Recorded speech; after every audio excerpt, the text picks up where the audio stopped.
तर नमस्कार मित्रांनो, तुमचं स्वागत आहे आपल्या मराठी यूट्यूब चॅनलमध्ये, ज्याचं नाव आहे अक्षय खंडागळे ब्लॉग. आजच्या व्हिडिओच्या टायटलवरून तुम्हाला समजलंच असेल की आपला आयफोन 16 या मोबाईलचा बॅक कॅमेरा जो आहे तो लेझर लाईटमुळे डॅमेज झालेला आहे. तर आयफोन 16 हा जो कॅमेरा डॅमेज झाला तर मी ॲपलच्या सर्व्हिस सेंटरला गेलो होतो. तर ते बोलले की कॅमेऱ्याची त्याच्यामध्ये वॉरंटी नसते.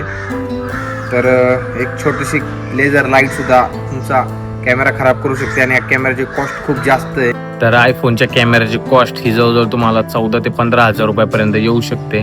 त्यामुळे तुम्ही तुमच्या आयफोनच्या कॅमेऱ्याची नक्की ह्या लेझर लाईट पासून नक्की काळजी घ्या.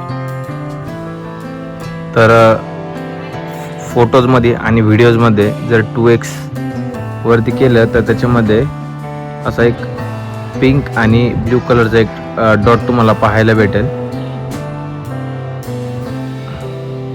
तर आपल्या आयफोन 16चा कॅमेरा हा लेझर लाईटमुळे डॅमेज झालेला आहे. जर तुम्ही पण कॉन्सर्ट किंवा पब मध्ये गेल्यानंतर तुम्ही तुमच्या कॅमेऱ्याची काळजी घ्या. डायरेक्ट लेझर लाईटमुळे खूप जास्त प्रमाणात नुकसान होऊ शकतं तुमच्या कॅमेऱ्याचं. त्यामुळे तुम्ही तुमच्या कॅमेऱ्याची काळजी घ्या. तर मी तुम्हाला जो आपला पुढचा व्हिडिओ येईल त्यामध्ये आयफोनचा कॅमेरा मी चेंज करणार आहे. तर त्याच्यामध्ये मी तुम्हाला सांगेल की त्या चेंजिंगची कॉस्ट, त्या कॅमेऱ्याची कॉस्ट मला कितीपर्यंत आलेली आहे. तर भेटूयात पुढच्या व्हिडिओमध्ये.